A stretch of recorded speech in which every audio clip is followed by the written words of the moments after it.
Welcome to Indiana Sports Beat Radio. So for the thousands in attendance and the millions watching around the world.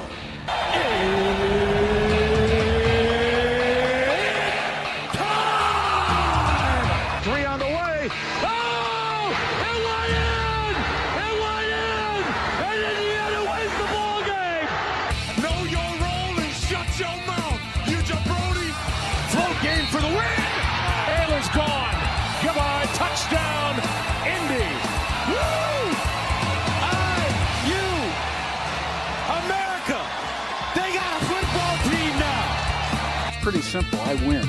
Google me. You know that I'm the cream of the crop. Oh, now, here's Jim Coyle. Hey, everybody, welcome in. You have made it to the halfway point of the week this Wednesday ahead of New Year's Day. It's New Year's Eve. Happy New Year's Eve. Bill Bender from the Sporting News with us. Happy New Year's Eve, Bill. Thank you so much for taking time on this busy holiday to join me.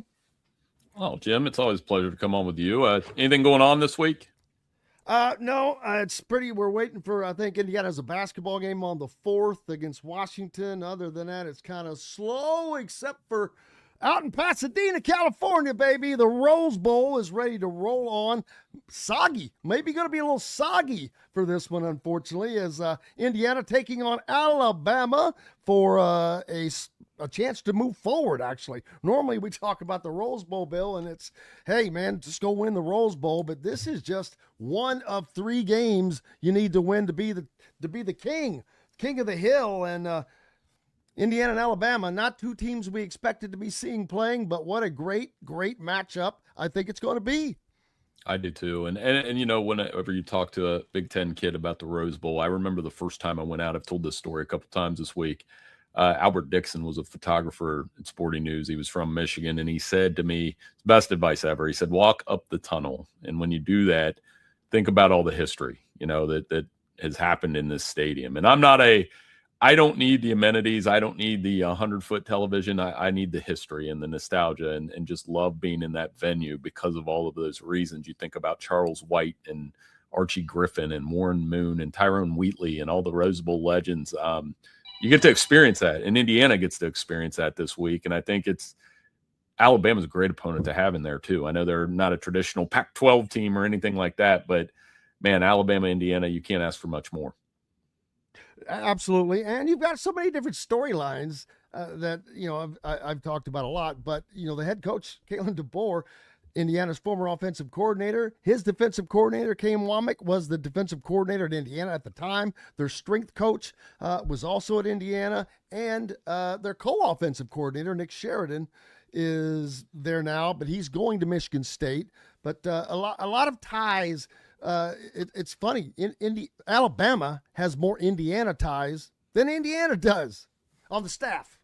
Right, and that does make it very interesting. And you know, I think there's a couple things here. It's like Kalen DeBoer is really good in big games. And that's something that's sticking out. And that's why there's this undercurrent that Alabama could win this game. You know, he's 6-2 straight up against top 10 teams. He's coached on the big stage. I don't think what I'm most curious to see, and you'll know early in the game, is it's not for Indiana. It's going to be an execution thing. You know, Alabama probably has more talent. We got to be honest with that, with 4- and 5-star guys and all that. But Indiana's played teams with more talent this year, like Penn State in terms of 4- and 5-star guys, Ohio State, obviously, Oregon. So it's an execution thing. And that line has stuck at 6.5. So I think if you can get past the brainwash part of seeing Alabama all these years, Indiana, by the line, by the way it's stuck, they should win this game. Yeah, they're the better team. I mean, right. They have what I think is still, I think they have the best defense in the country. Now, that took a major hit with the loss of Stephen Daly. This is a guy who didn't even play the first 3 games, but led the nation in tackles for loss without that behind him. So it's a huge loss for Indiana, but Brian Haynes has done an incredible job scheming this team all season long. They have taken on all the different challenges and managed to defeat them, and with the next man up mantra, and that's going to be the case. Actually, Stephen Daly replaced Kellen Wyatt, whom they lost after the first 3 games for the season. So it's been that next man up. Hopefully they can get that production from Daniel Nduke, who is going to be one of the guys that will be expected to fill that role. But there's going to be a lot of different schemes, and he's done an excellent job. And let's be honest, Alabama has been pretty one-dimensional.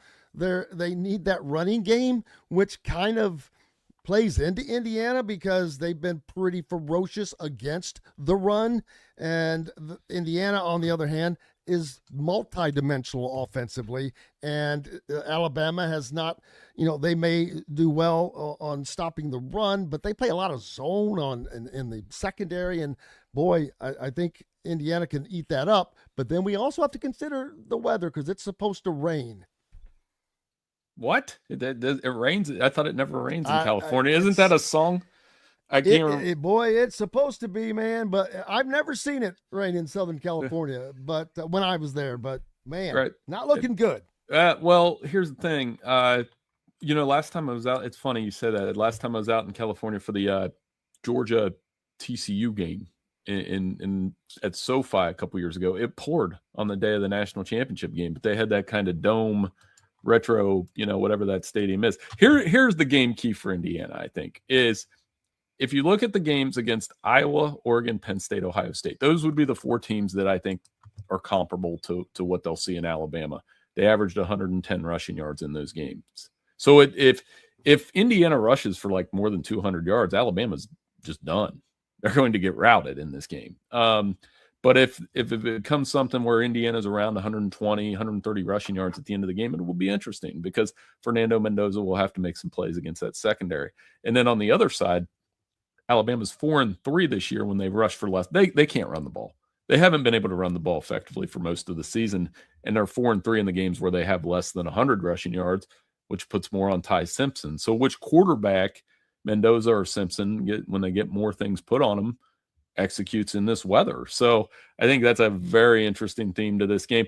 One thing that Alabama has an advantage, Jim, they kind of got a dry run for Indiana in some ways with the tackles for loss and the havoc-raising defense against Oklahoma, and they didn't have a lot of total yards, and they won that game by 10 points. Yeah, it's going to be interesting. And no, you mentioned it earlier, Kalen DeBoer's a great coach. Ryan Grubb is a great offensive coordinator. I don't expect them to conduct business as normal because they know that that's not going to work. They know that even if they get their running game going, I don't know how well they can get it going against one of the best run defenses in the country. So you're going to have to throw the ball, and Indiana hasn't been terrible against the pass either. No, and that's where the turnovers come in. 1 or 2 turnovers makes a difference in a game like this, especially if the weather is going to be a factor. Indiana's been able to. I love their secondary. I love D'Angelo. D'Angelo's first-team All-American for us at Sporting News, so he's played very well. And if they can get Ty Simpson behind schedule, Alabama looked very ordinary on offense for the better part of a month in November, and it would stem from not being able to run the ball. I think what you said, they will break tendency some because they're going to have to when you play as an active front as Indiana has. But it's still in big games. I always look at the running game first. If Alabama cannot run the ball, even for like 3 yards of carry, they're going to run into some serious issues here. Yeah, and it's again the weather. I wonder how much is it going to rain. I know that they will probably keep the field tarped leading up to the game. But I'm looking at the forecast right now. It's going to be a high of 62 and rain the day before and rain the day after. So it's the rain is going to be there. And let's see, what's the timing?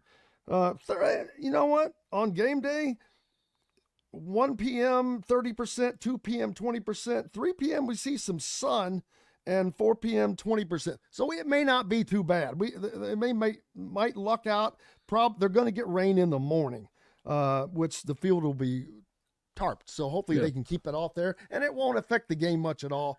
It doesn't look like it's going to be like a torrential downpour, so I don't think it should be that big of a deal. Well, what has Kurt Signetti or anybody in Indiana addressed like the layoff part? That's going to be written about, like having this long layoff. Where do they feel about that? Well, it has been a talking point because in Indiana, they would have preferred to arrive probably Wednesday for this game, and they were trying to arrive as late as possible, but they have responsibilities that they had to meet and had to arrive on Monday. So that's going to be an interesting thing because they have, they get there late, they just take care of business and leave. Different scenario because not only are you there 4 days early, but you've got all of this other stuff that normally does not happen before a game. So much media. You got to go to this dinner. You've got I don't know what, whatever else is going on with the Rose Bowl. And that's one of the things I think about when people ask about the future of the bowl games. Coaches don't want to deal with all this crap. This is not the last game. If this was the national title game, it would be easier, but you've got other games. So they would rather not be dealing with all this minutia. I'm pretty sure. Yeah, I mean, well, and that's another reason why one of the sticking points, I think, when we get to a 16-team playoff is you've got to have a push to have the second round on campus because then it's business as usual then. And then you get into what I think ultimately should happen or could happen is once you get to the Final Four, it's kind of like the Final Four in basketball. You'll play the semis at a bowl spot, which you should. I mean, at that point, those games are big enough to do that. And then you do the Super Bowl of college football at a national championship site like they are this year with Miami. And I understand at that point, you do have to do the full week. You do have to, do all the minutia, the media day and make us happy. But now you have to do it for 3 games. So I do understand the coaches' frustration on that because how many of them preach limiting distractions and focusing on the game. And now you have 3 games where there are distractions. Now, albeit now the Rose Bowl is a pretty cool distraction. You should have a couple moments to soak it in and the experience of playing in that game. Yeah, I've heard a lot of guys talk about how incredible it is that, oh man, I forget who, maybe it was J.J. Watt yesterday. I saw him on a show. He said, favorite place I've ever played, best thing I've ever played in. But it was the Rose Bowl. It wasn't the first of 3 steps. So, again, that makes a difference. You can go there and just relax and soak it up and take it in. And this is a game that should be on campus. I agree for a couple of reasons. Number one, the money this costs fans, this is crazy.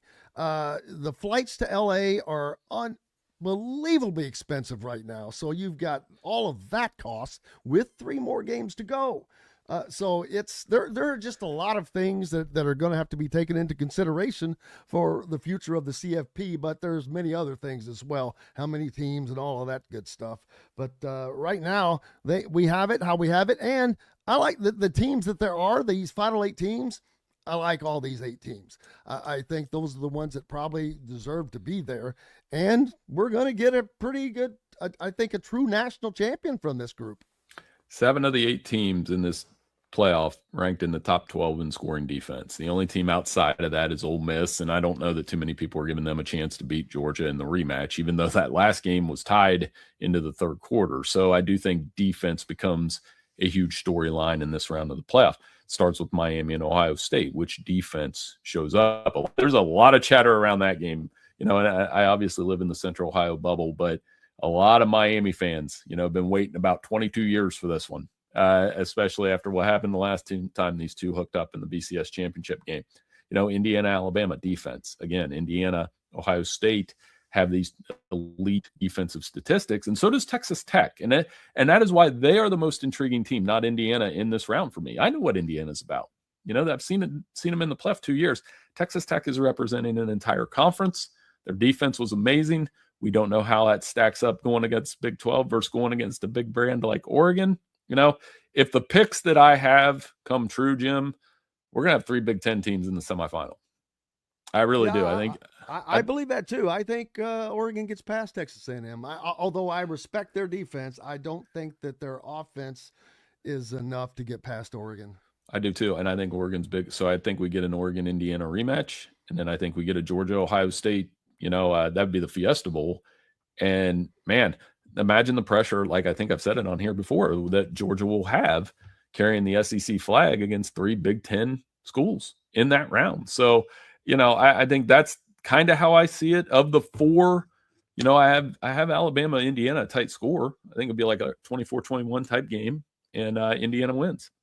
Yeah, it should be close. I mean, these are good teams. Alabama is just a good team. Period. They're in the final 8, and then if they were able to get past them, a rematch, they could ultimately have 2 rematches, which would be kind of wild for that to happen. I don't think that will have ever happened in the CFP before, but yeah, we could see that. But right now, we've got Indiana and Alabama, and it's so intriguing.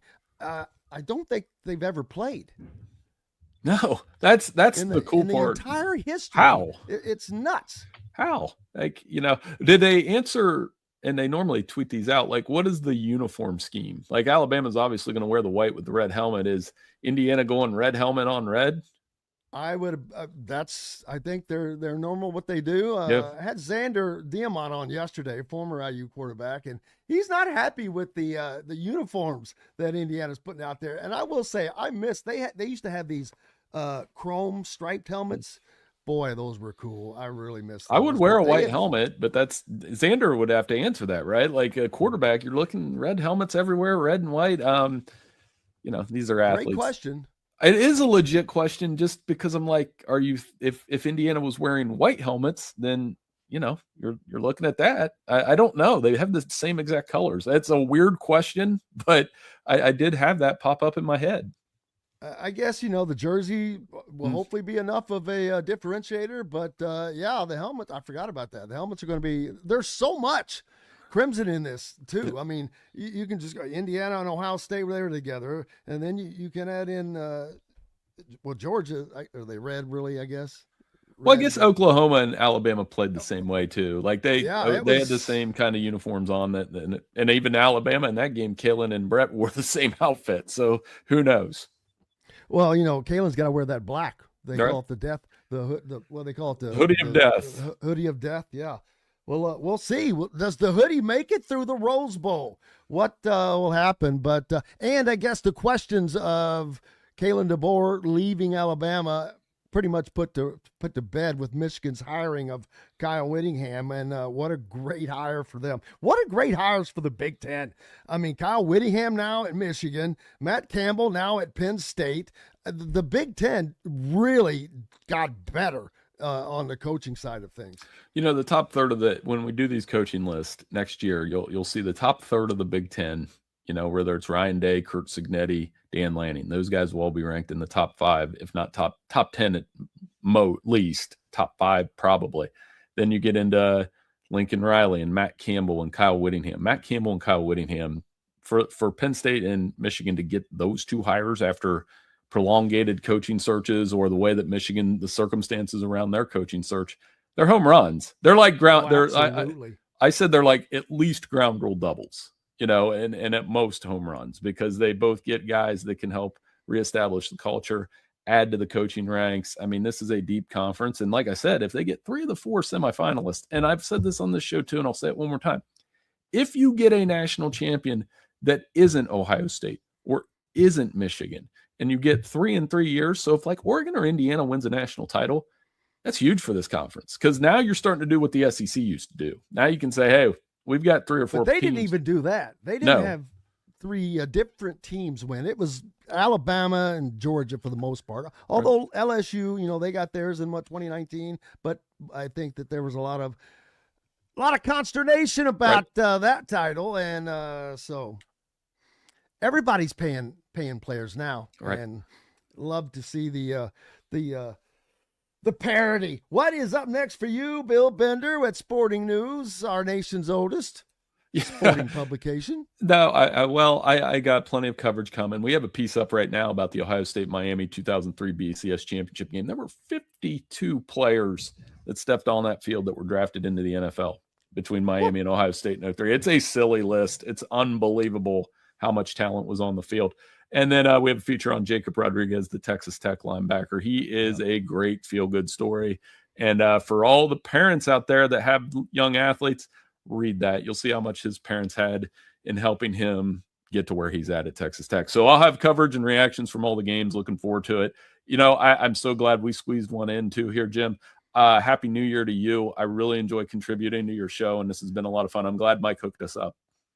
I appreciate you more than you know, Bill. Bill Bender from the Sporting News. Make sure you're giving him a follow and keeping up with all his coverage at the Sporting News because it is spectacular. Happy holidays, sir. Appreciate you. Hey, thank you. Happy New Year. Thank you, Bill. We've got more coming up. Coach Griff joins us next, right after these messages. Andy Moore Honda is Bloomington's #1 Honda dealer for a reason. Buy a new Honda and get a 3-month break from car payments. That's right, no payments for 90 days. That includes the all-new, all-electric Honda Prologue, and you get it for just 0.9% financing. Or the 2024 Honda Ridgeline Black Edition or the Honda Accord LX, both for just 1.9% financing. Get more to your door from AndyMooreHonda.com, Bloomington's #1 Honda dealer and your best place for new and used vehicles. If you're looking for a new home in the Indianapolis area, you need Cheryl Sizemore from Brick and Ivy Realty. Cheryl Sizemore has over 2 decades of experience, and that could be the difference in getting the home you want in today's tough housing market. Reach out to Cheryl at CherylSizemooreSells@gmail.com or 317-701-0838. That's 317-701-0838. Let Cheryl Sizemore sell or find your new home today. Huddle up, football fans. Tailgate season is here, and nobody gets you ready for game day like Academy Sports and Outdoors. Swing by your local Academy store or shop online at academy.com to find everything you need, from grills to jerseys and more. Be a watch party legend with gear from top brands like Nike and Under Armour, all at unbeatable prices every day. With 8 Academy stores across Indiana, including our Bloomington location, fun can't lose, and neither can you. Gear up today at Academy Sports and Outdoors. Zach Browning here to tell you about an offer you simply can't pass up. If you're looking for the best coverage of Indiana football and basketball, which includes recruiting, weekly chats, podcasts, as well as access to the best national team out there, then look no further than thehoosier.com. The best part, it's just $1 for the first week. Oh, and did I mention that you get a full year of access to The Athletic when you sign up? You can't beat the coverage, and you can't beat the deal. So head over to thehoosier.com today and sign up for just $1. It'll be the best decision you ever made. Welcome back, Indiana Sports Beat Radio on this Wednesday. Happy New Year's Eve. Coach Griff joins us now from thehoosier.com, the Hoosier Tailgate, where you can catch him at thehoosier.com. And make sure you're subscribed to thehoosier.com if you want to keep up with everything going on with the Hoosiers, basketball and football, recruiting, the transfer portal, which is about to bust loose. Yeah. I have not announced that I'm in the portal yet, and nice new digs there for those of you that watch on YouTube. We can see you clearly now. Well, it's I'm using my camera off my desktop. Well, it looks a hell of a lot better, I got to tell you. Our buddies on radio can't see you, and that's doesn't matter. I have a face for radio, so that works. My camera's broken, that's why. So it worked out to your benefit. But hey, man, we've got a big game coming up. Actually, there's a big game today as the CFP starts this evening with the first game, Ohio State in the Cotton Bowl, which. I always wonder, like, man, would I rather Indiana have gone to the Cotton Bowl or the Rose Bowl? The Rose Bowl is cool because it's actually the Rose Bowl, not just in the Rose Bowl, but it's a CFP game, so it's a quasi deal. But it is what it is. But Indiana taking on Alabama, 7-point favorite, 6.5, depends on where you look. Crazy. That's, we could stop at crazy right there, but it is what it is. Indiana has a tremendous defense. I think that their defense, or Alabama, and their one-dimensional play this year so far of being a running team. And when they couldn't run the ball, they weren't very successful. So Indiana has done a tremendous job against the run, but they're going to have to continue to do that. They got some big boys on that line, man. And these are great athletes. So it's not going to be an easy deal. But Indiana has the capability, and they have shown this is what they do well.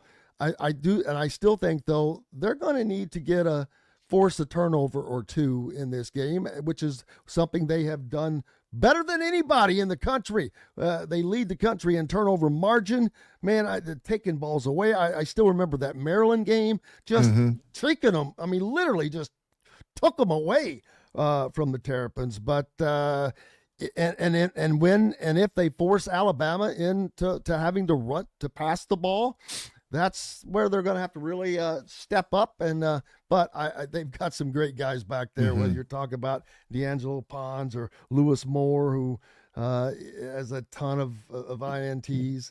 It's going to be interesting to see. And Indiana on the other side, Coach, they're two-dimensional. Alabama not only has to stop the run, but they also have to deal with Indiana's prolific pass game, which has Omar Cooper back completely healthy. Yeah, I think Indiana's enjoyed the break from a physical standpoint, getting a lot of guys back healthier. I know that Coach Shanahan during his open session had talked about the offensive line he felt was back to being 100%, which is a positive because that gives them more tools in the toolbox, you could say. But it's going back to your thing about Miami and Ohio State playing tonight, these are 4 great playoff games. I don't think anybody could look at all the 4 of these games and say, man, that's a bad game. They're all. That's what all 8 of these teams are. I'm like, okay, these are the 8 teams that should be there, I think. Yes, and these all are going to be games that, a lot of dynamic aspects of football could come into play, whether it be turnovers, whether it be weather, whether it be, the big stops in the fourth quarter. Do we see an upset? Will we see an upset? Right. And what's the best opportunity for an upset of the 4 games? Well, I think Miami is going to be an interesting matchup against Ohio State. Because of Miami's defense is really good. I mean, they've got a really good defense. And the front is pretty prolific. Oh, who man. is the guy who's the son of a former pro player, former Miami player? Daggone it. He's you got me. I know who you're talking about. He's one of their leaders on the line, though. Yeah, but, I know who you're talking about. He is robust. Yeah, and it's going to be an interesting dynamic in that game, just from the standpoint of you've got Tate, you got Jeremiah Smith, the 2 big-time receivers for Ohio State, going against this defense for Miami. Indiana wasn't affected that much because they got to Sinn, quite frankly, 6 times in that Big Ten championship game. So that's going to be a dynamic game, and seeing the pieces and what Ohio State does to adjust to what they faced against Indiana, because I think Indiana exposed some things against Ohio State that they had not anticipated. So that's going to be it's going to be a great game. And then yes. And then the Texas Tech game is going to be another good game. That we can just go down the line. Jacob Rodriguez, he's the star linebacker for Texas Tech. Another great defense. Another great player. Ruben Bain from Miami. He's expected to be a top 10 pick in the 2026 draft. To tell you, he's going to make a lot of money. He's going to make a lot of money. But anyway, those 4 games, definitely big time games. It'll be a great game tonight. And then, of course, we're going to be treated for the January 1st games. Will be spoiled from noon until midnight, probably. So my favorite time of year in terms of just watching these type of games. It is. It starts at noon, like you said. Each game has a block of 4 hours. And I think that they take every bit of that, if not more, because how long are these stinking halftimes. Yeah. Does each one of these, are they going to have halftime shows, I guess? I don't know, but I would assume that we're going to see a pretty good, like you said, a pretty good extended halftime in each of these games on Wednesday as well as tonight. So we'll wait to enjoy the entertainment as we're refilling our cups of our favorite beverage, as well as picking at the food that's probably laying around from New Year's Eve. But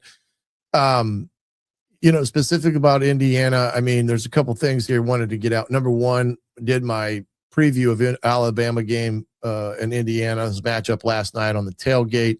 Tonight, we've got the Hoosier.com roundtable with our great reporters that are there beating the bushes every single day. Rosenberg, Colin McMahon, and Zach Browning.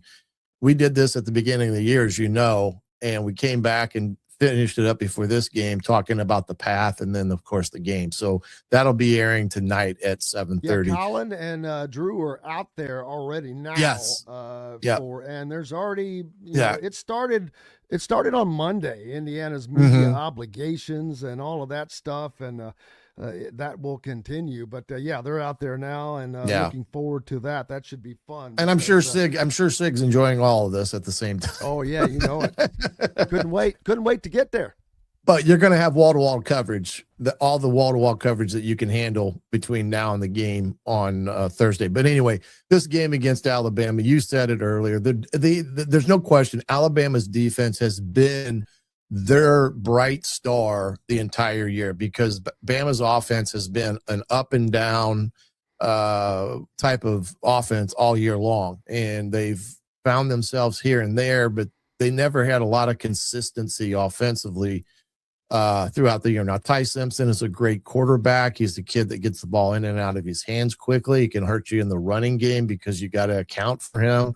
And then you cannot let him get outside the pocket because he can hurt you there as well in many ways. But the big thing is making sure the DBs for Indiana stays in coverage when he breaks contain, because as soon as you think he's running it and you're going to come off your man, that ball's going over your head. And that's the type of quarterback he is. He's very smart and does great things with the ball. Only 5 interceptions on the year. So that's going to be the biggest thing there. And if you talked about the run game, which has been very non-existent for Alabama, which is kind of I don't remember an Alabama team that has really struggled to run the football. Well, especially when that's what you have, when that's your, if that was, if you were a passing team and you struggled to run the ball. Yeah, we understand. But when you're a running team and you struggle to run the ball, but you're a team like Alabama they've got the horses. They've got the athletes. There's no excuse. And we know how good of a coach Kalen DeBoer and Ryan Grubb are. So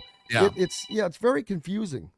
Yeah, in that respects. And of course, they've got the star receiver, Ryan Williams. Now, I know he's faced some issues with drop balls and stuff, but the kid's got breakaway speed, and Indiana's going to have to be very aware of him because they'll target him in ways to get the ball in his hands outside of throwing it to him. And they do it very effectively in their scheme. And like you said, Ryan Grubb and Kalen are very good offensive-minded coaches. They'll have a good plan for Indiana. But it's one of those games that you look at the number of athletes, 4-star, 5-stars that Alabama has. Indiana's basically facing Ohio State 2.0.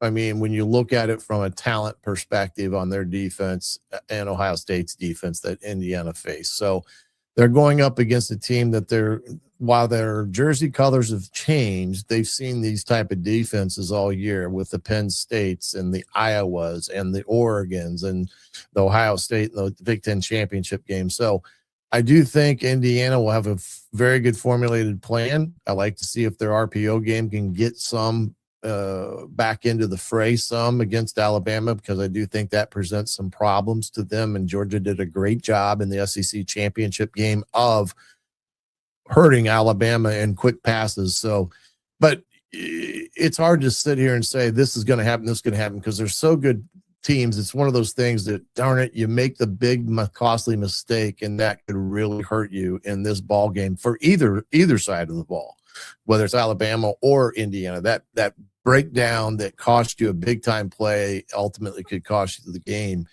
And I just think we're in for a treat. I really do. And I'm surprised that the line has stayed at where it's been all, for the last couple of weeks, between 6 and 7 for the most part. I was really surprised it hasn't come down some. But, I think it's because Indiana's offense is. Yeah, I do think prolific. that's a part of it. I mean, they lead. They're. I mean, it is what it is. They score 44 points a game. Yeah. I'm not saying that they're going to do that against Alabama. No one expects that, but they also don't expect them to score 10 points. I mean, Alabama has to stop both things. They've got to stop a very good running team. They've got to stop a very, very good passing team. So that and I've seen several national people, which is crazy to see, but saying basically there's no reason, and it's true, there's no reason Indiana loses to Alabama. And there's not. Indiana is the better team, but that doesn't always matter, as we've talked about. Well, the weather could come in, which could lead to helping with turnovers that are unaccustomed by Indiana or whatever. I mean, crazy things happen in these big games. And if you take advantage of those crazy moments, it could work out to the chagrin of someone else.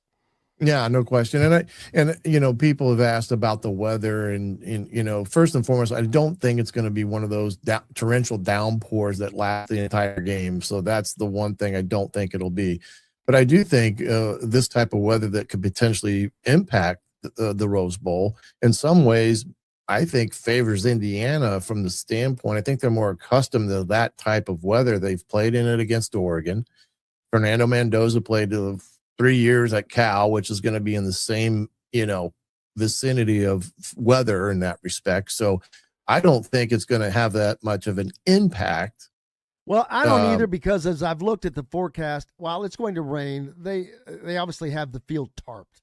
Of course. Ahead of the game. On game day, it's going to rain in the morning, but the rain looks like, as of right now, it's going to subside at least, where it won't be that much. And we might actually even see sun in the later portions of the game that day. Yeah, and I don't think it's like you said. We're not going to get the torrential downpour of miserable playing conditions. So I really don't think it's going to be that much of an impact in this game. But there's a couple things. Indiana has to be able to run the ball like they've done all year. At Bama's given about 120 yards on the ground, so Indiana's going to have to earn every inch of yardage that they can. But I think if Indiana can rush for 200 yards, Fernando throw for about his 265, 270, I do think Indiana can put 20 some odd points up on the board against this Alabama defense. And the one thing that Indiana's done all year has been the field position battle. They've taken advantage offensively of getting the short field in a lot of these games and forcing the opponent to have to drive the entire length of the field, which I don't think Bama can do consistently. Bama's a team that's going to play the field position game because of the offense that they have. They're not capable of being a consistent offense of driving at 75 or more yards consistently. Not to say that that's, what Indiana can do, but Bama needs a short field, and they're going to play a game in that mindset to set them up. And that's where Indiana's done a great job all year and taking teams like this and putting them at the disadvantage, make them having to dribble with their left hand as opposed to their strength hand. And I think that's one thing that Coach Haynes and the defense has done a great job of with offenses, is trying to force them into uncomfortable situations. And we'll see what happens on Thursday afternoon. But again, if Indiana can do what they've done all year, and they've done it pretty consistently, then I do think they, like you said earlier, they have the great shot of winning this game and advancing to the next set of ball games a week from this week, Thursday, Friday. Which will be a whole nother deal where fans get to travel, but not quite as far. But we've got lots more to talk about, with the Rose Bowl coming up tomorrow night. Tonight, you've got the start of the CFP with Ohio State and Miami on ESPN. And tomorrow's game, by the way, I'm a little surprised. I'll be honest with you. ESPN's got its crew at tonight's game, and then tomorrow of the 3 games, they're at Indiana and Alabama. I'm shocked. College Game Day is at Indiana, Alabama. So Indiana on College Game Day again. What is this, the 3rd time? But it'll be the first time for Herb Street and Fowler to call the game, of course, because they don't have the Big Ten contract. But I was surprised that Herb Street and Fowler were going to do this game because I just thought they would do the Georgia and Ole Miss. Yeah, that's the game I thought they would have done. I would have lost so much money, Coach, if someone said, hey, you want to bet me which game to do? I'm like, well, yeah, they're going to do the SEC game. What the hell do you think they're going to do? Right. Boy, I was like, wow. So yeah, I thought that says something. Now, part of it's because it's the Rose Bowl, right? Yeah, there's nothing better than the Rose Bowl. And I kind of agree with a lot of the sentiment right now that should be the national championship home. That's what most people are saying. And I understand the reasoning there just because of the prestigiousness of the Rose Bowl. Yeah, but you've got to move the role. You've got to. Oh yeah, you can't. It's like putting it on Mars, man. Yeah, well, that'd be like saying we're going to have the national championship in basketball always in Indianapolis because of the NCAA headquarters and things of that nature. But, I was surprised that was happening, and good for Indiana, and the fact that ESPN's going to be there, and any of that. And look, we're from the fans' perspective, this game holds a lot of weight because either Indiana's going to be able to shut up the SEC fans and bias out there, because I don't know if you can ever shut them up, to be honest. No, I know, but there's already, the talk already and the excuses about Indiana's schedules crept back into the equation, and who Indiana struggled against and all that stuff, because they're trying to find ways to beat Indiana. Yeah, well, they're trying to find the ways. Struggles all they want. Then you can turn to teams like Notre Dame. We're not going to talk about struggle. Just talk about who you lost to and who you beat. It's that simple. Yeah, no question. Notre Dame beat no one. Well, USC, they had them at home, so that was it. That's their lone big win. So sorry, but yeah, I don't want to hear that crap. Yeah, and I think Indiana has more than proven themselves, although it's still. I think most people they're smart enough to see. They keep doing it. They keep doing it. Hey, we got to take a break. It's New Year's Eve. Are you ready for tonight? Bloomington's bouncing, baby. The Zone. Happy to be on it. Back with more Indiana Sports Beat Radio right after these messages. Know a team or group needing a fundraiser? Boost Fundraising raises more money faster and offers the most unique and user-friendly online fundraiser in the nation. Your team receives personalized fundraising pages for each team member. Free team-branded promo gifts shipped to each donor. Boost Fundraising does it all. Sports teams, marching bands, charity causes, and community groups. Go to boostfundraising.com and be sure to enter the promo code COYLE, that's COYLE, to receive a discounted fundraiser. Whether it's a night out with the family, after work with colleagues, or catching the game with friends, Bubba's 33 is the place for you. Bubba's 33 offers a mouthwatering menu of selections that are all made from scratch every day.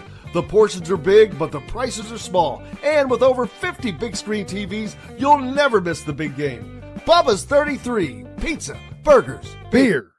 Zach Browning here to tell you about an offer you simply can't pass up. If you're looking for the best coverage of Indiana football and basketball, which includes recruiting, weekly chats, podcasts, as well as access to the best national team out there, then look no further than thehoosier.com.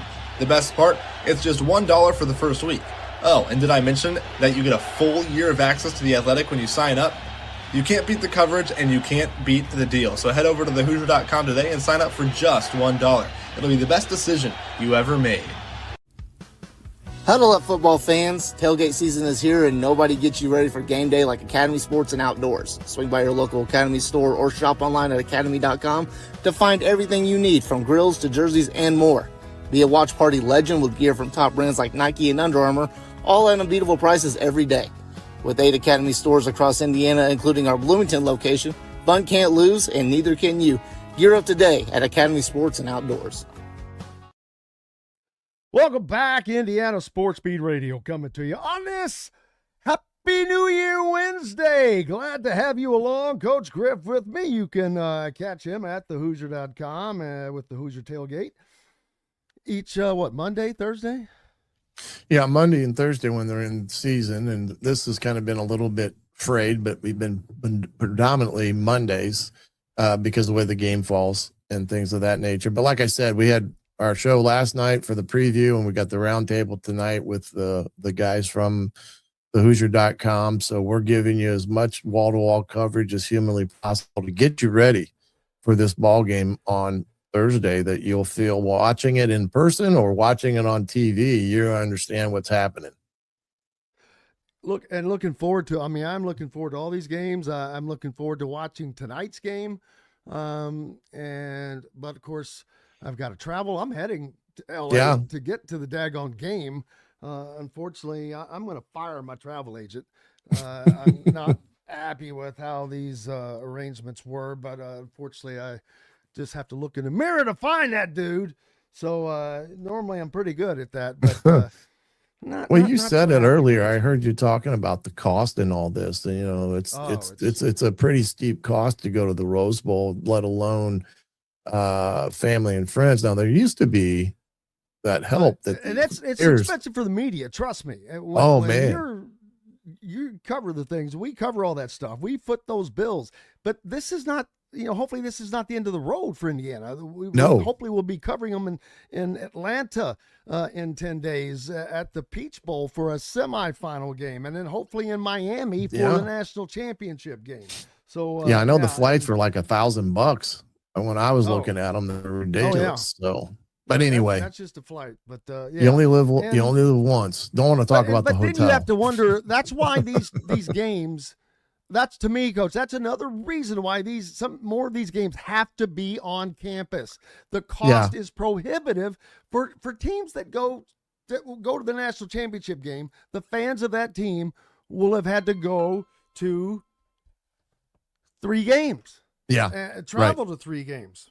Right. So it's almost cost prohibitive. No question. And I think that's always been a major concern throughout the years, especially even more so now, like you had just indicated there with the cost.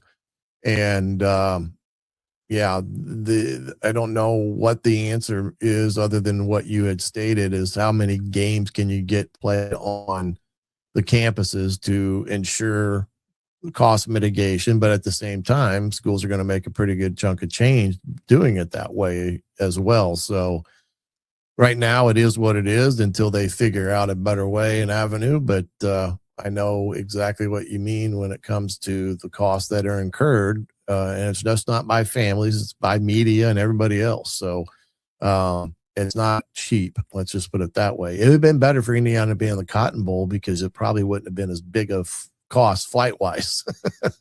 Yeah, I talked about that earlier, but then you also, the Rose Bowl is the Rose Bowl, so you're getting. If you can add that, it's pretty cool. And to be honest with you, it's only going to add if Indiana can continue this Big Ten championship, followed by a Rose Bowl. It's going to be considered a Rose Bowl championship, although it's a CFP game. Rose Bowl championship, Peach Bowl championship over, let's say, Oregon, if that happens.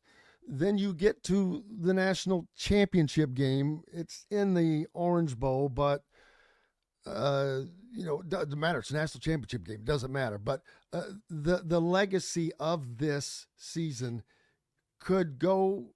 This, to me, if they win the national championship, there will never be a story that comes close to this because it's almost already there. They are already the greatest. It's the greatest turnaround to me in the history of sports. Yes, I know there are things that helped it, like the transfer portal. Don't think NIL is why Indiana is where they are. It's not. They're middle of the road in NIL. Rev share has helped, but rev share just helped even the playing field for everybody. And the transfer portal did the same. But Indiana still does not have these 5-star athletes that everybody else has. They don't have 40-something four-star athletes that everybody has. They have a group of guys that are much less looked at as being these great talent, but has been fostered and grown. And it has been phenomenal, and it's still phenomenal to watch. Yeah, there's no question in that regard. A lot of diamonds in the rough, I guess you could say, to a certain degree, whether it's a kid coming from, with SIG from James Madison, or who they've been able to pick up in the portal, because it's not like they went out to the Blue Bloods and picked up these guys in the portal either. Stephen Daly was a kid like CJ West from Kent State, another team that has struggled to win. So they're not, going to these big time programs and plucking, talented away from them in that respect. But the job that Stig and his staff have done, as well as the recruiting staff, is the talent eye that they have for the talent that they've gotten, and being able to see all that in that respect. So it's like you said, there's not going to be another story that surpasses what may happen here in the next few weeks. And everybody can keep asking, what is it? What yada yada. Hey, it's the coaching, but I'm not saying it's just Kurt Signetti. It's the coaching, but it's his planning. It's all the things that he's put in place. I mean, you look at the former players. I've seen stories from guys from IUP that tell the same type of thing. But it's great to see, and it's going to be fun to watch. Coach, can't thank you enough for joining as always. Make sure you catch him tonight on the Roundtable with on thehoosier.com, and stay with that. Enjoy your New Year's Eve, my friend. Absolutely, and safe travels to you out to the great state of California. Appreciate you, bro. Thank you, sir. Coach Griff joining us here on Indiana Sports Beat Radio, and we've got lots more coming up. Rhett Lewis is going to join us next. Cannot wait for that. Looking forward to talking to Rhett. We're back with that and much more right after these messages. If you're looking for a new home in the Indianapolis area, you need Cheryl Sizemore from Brick and Ivy Realty. Cheryl Sizemore has over 2 decades of experience, and that could be the difference in getting the home you want in today's tough housing market. Reach out to Cheryl at CherylSizemore@gmail.com or 317-701-0838. That's 317-701-0838. Let Cheryl Sizemore sell or find your new home today. When it comes to apparel and promotions, FreeThink has you covered, literally, whether it's 24 or 200 shirts for sports leagues, businesses, or groups. FreeThink Apparel and Promotions can also create your very own merchandising store. FreeThink Apparel and Promotions did it for Indiana Sports Beat Radio, and they can do it for you. Whether it's screen printing, embroidery, digital printing, promotional products, vehicle wraps, or anything else under the promotional line. See what FreeThink Apparel and Promotions can do for you at freethinkapparel.com. Huddle up, football fans. Tailgate season is here, and nobody gets you ready for game day like Academy Sports and Outdoors. Swing by your local Academy store or shop online at academy.com to find everything you need, from grills to jerseys and more. Be a watch party legend with gear from top brands like Nike and Under Armour, all at unbeatable prices every day. With 8 Academy stores across Indiana, including our Bloomington location, fun can't lose, and neither can you. Gear up today at Academy Sports and Outdoors. Whether it's a night out with the family, after work with colleagues, or catching the game with friends, Bubba's 33 is the place for you. Bubba's 33 offers a mouthwatering menu of selections that are all made from scratch every day. The portions are big, but the prices are small. And with over 50 big screen TVs, you'll never miss the big game. Bubba's 33, pizza, burgers, beer. The Rose Bowl. I mean, like this is the best time of year. Welcome back, Indiana Sports Beat Radio coming to you. Appreciate so much the great Rhett Lewis joining us as promised. Of course, you know Rhett, former color guy for Indiana football, former Indiana football player. He's with the NFL Network. He's on the Big Ten Network. Omnipresent. He's on ISB even, baby. We've got him here. Even the future fans, you got future fans going Red Carpet. He's got his own podcast, the Red Carpet. You can find that anywhere, just like everything else. So YouTube, on Spotify, on all the wherever you podcast, probably. Got it right. Don't miss everything. I Man. appreciate it. Yeah, it's a lot. It's too much, Jim. It's probably what it is. Yeah, not enough, baby. People don't need that much.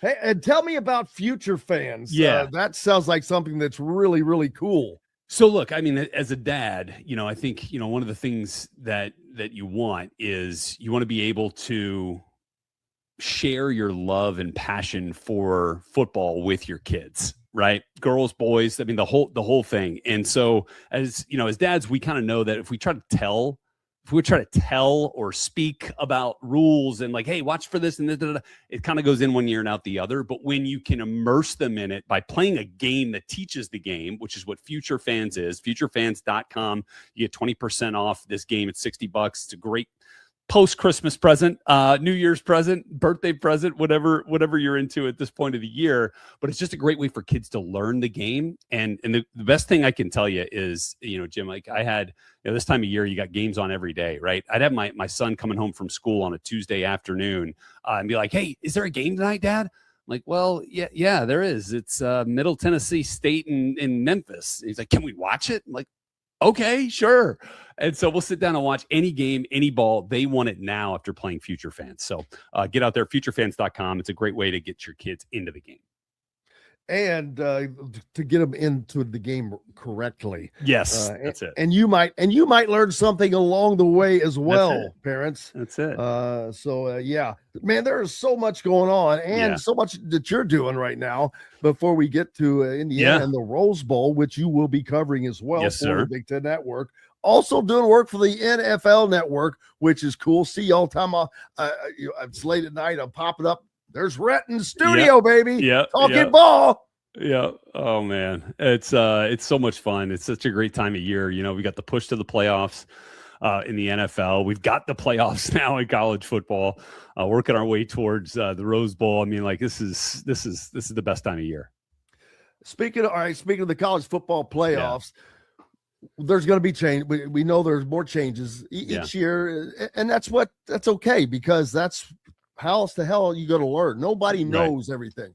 There are going to be changes after this year, probably. But the G5 teams, I'm going to assume, are going to go away. And it's not just because there were blowouts to me, but it's because they were predicted blowouts. They were expected blowouts. And that's the problem. When you already think this is going to happen and it happens, that's not going to work. But I don't, but at the same token, in my opinion, there's only maybe 5 teams that are capable of actually winning this title national championship. The rest of those teams, they do not have a chance of doing it, in my humble opinion. But I just think it's those 5 teams. That's it.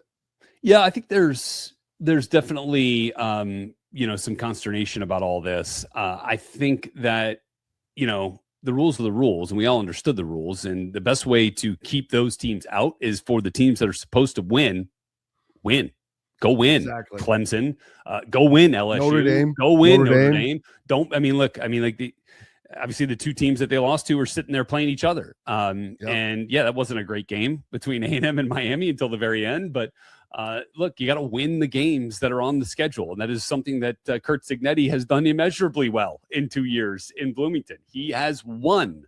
And when you win, you have a legit argument, because we can argue about strength of schedule. We can argue about strength of record. We can argue about just win, And so it's hard. It feels like spilled milk when losers, folks with enough losses on their record aren't getting in and complaining about it.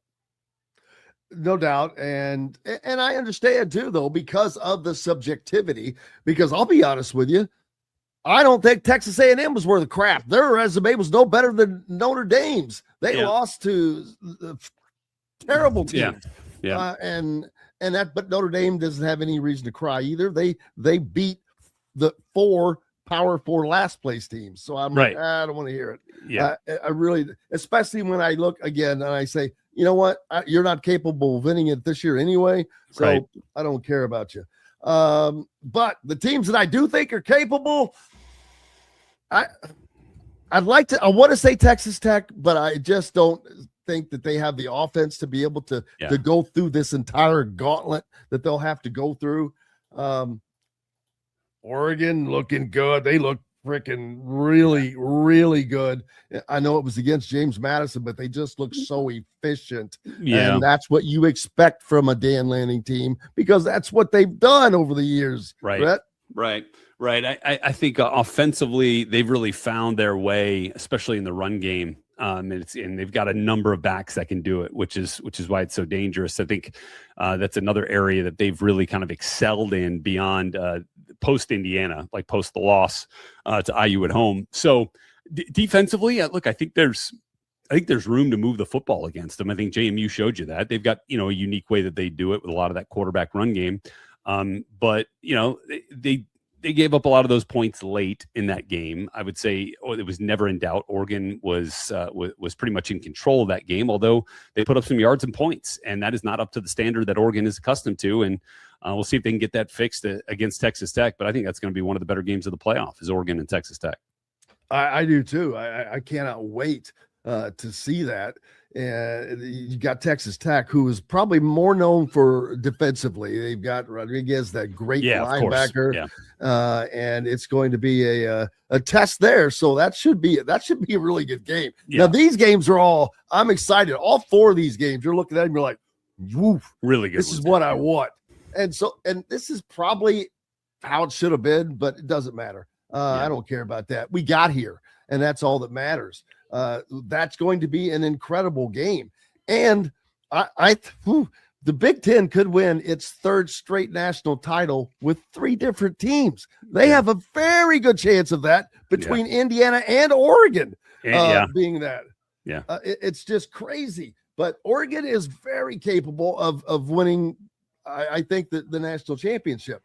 Indiana for Indiana to win it, they're going to have to play Oregon and Ohio State probably again, or Georgia. Could be Georgia at the bottom of the bracket. Could be Georgia. Yep. But could be Ole Miss. They looked all right too. They got to get past Georgia, but we'll see. We'll see where that all ends up. I think there's Ole Miss did have a lot of offense. Yes, and they do. Yep. I mean, that's the one thing. And Georgia is not that offensively, but they're not defensively explosive. inclined. Yeah. Yes, exactly right. They're physical in the line of scrimmage, and that can keep you in any game. So what do you think about that game? Yeah, man, I got a feeling that physicality and defense is gonna win the day there with Georgia. I kind of feel like they're playing some good ball. I think their quarterback takes care of the football pretty well. They'll try to find a way to run the ball and see where that takes them. But I think Ohio State is still my favorite to come out of the bottom side of the bracket, though.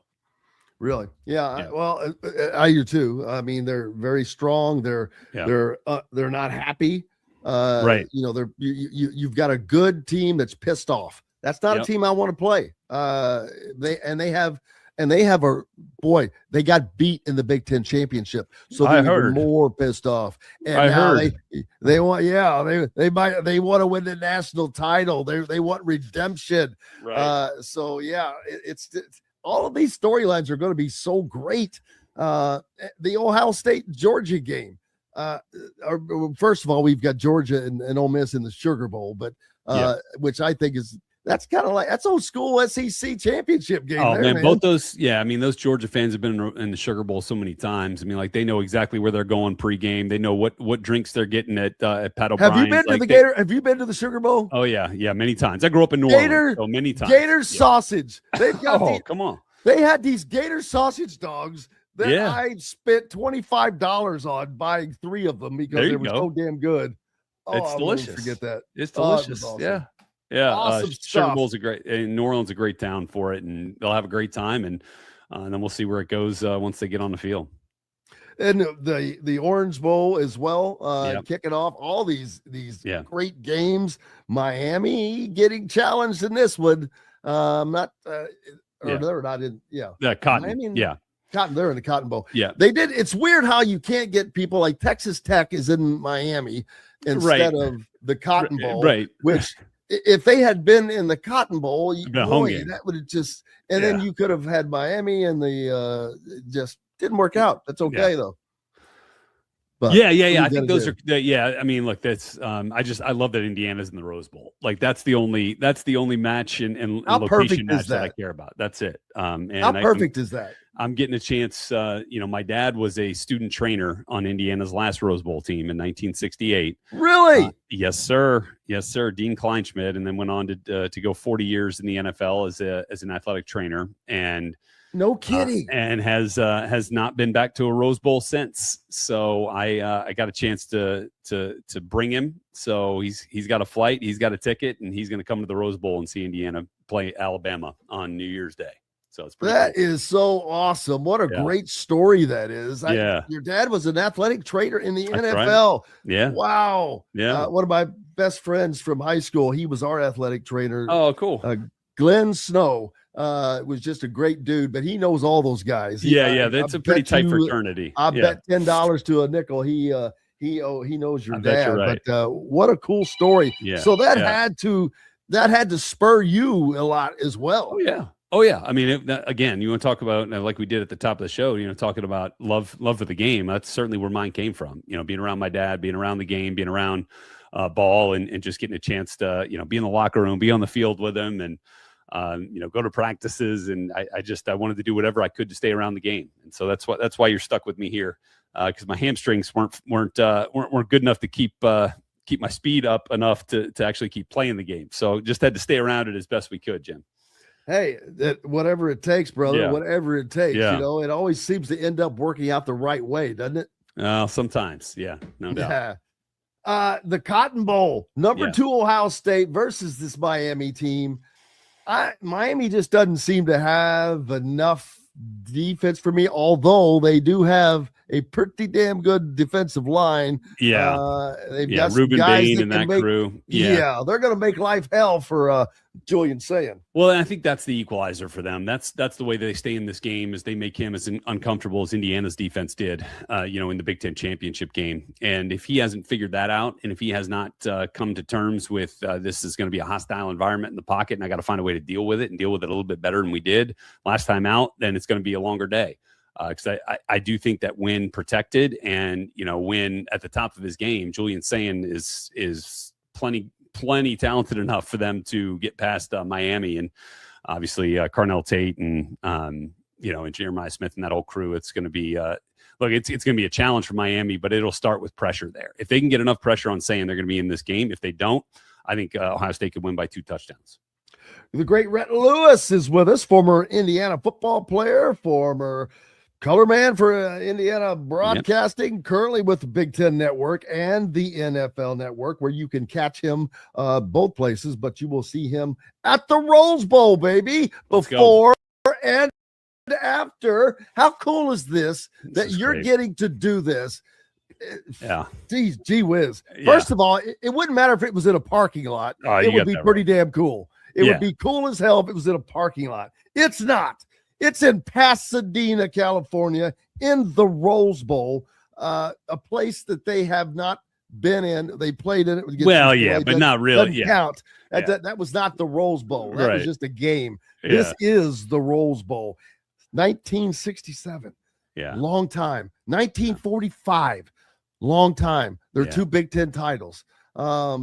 This is historic beyond historic because it's a different age, a different time, and Indiana has gone from being basically dead.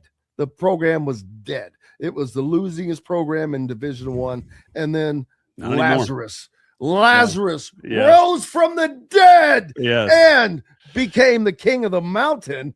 And then you're part of that program, and now you're getting to cover it for Big Ten in this venue. I know you've done a ton of stuff, but this has to be pretty high up there. I don't know how I can explain it. Really, it is to me, this venue and that day should be the end of the college football season. There's just, it should end with the national championship at the Rose Bowl every year. That's just the way it should be.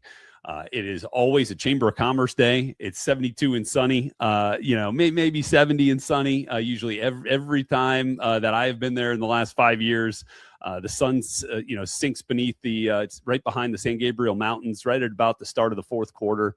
And there's no setting like it in college football. In the warm embrace of the San Gabriel Mountain Range right there, you've got the scene, you've got the setting, you've got the teams.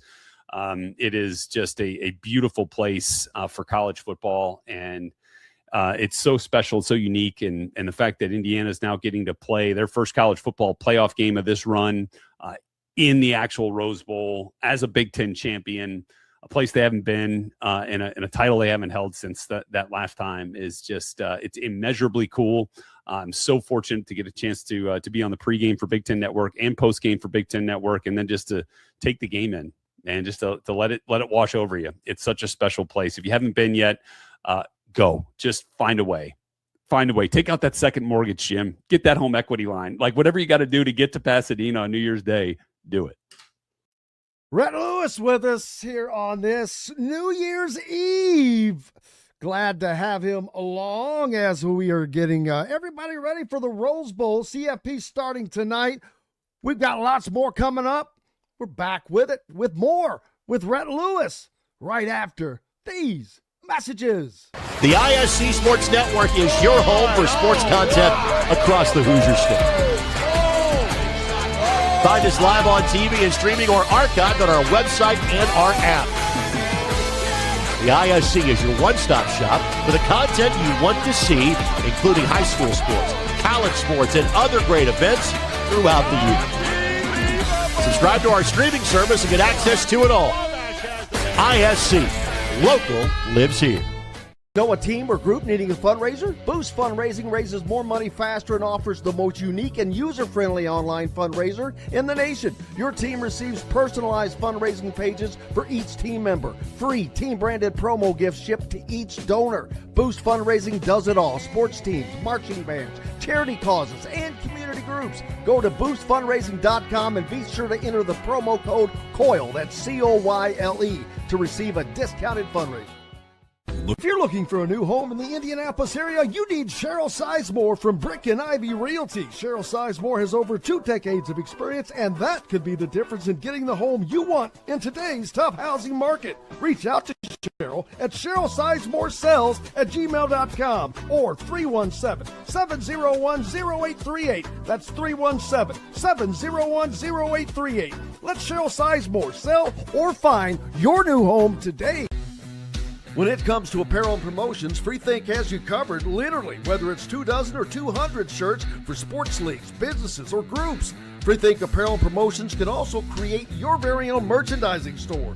FreeThink Apparel and Promotions did it for Indiana Sports Beat Radio, and they can do it for you. Whether it's screen printing, embroidery, digital printing, promotional products, vehicle wraps, or anything else under the promotional line. See what FreeThink Apparel and Promotions can do for you at freethinkapparel.com.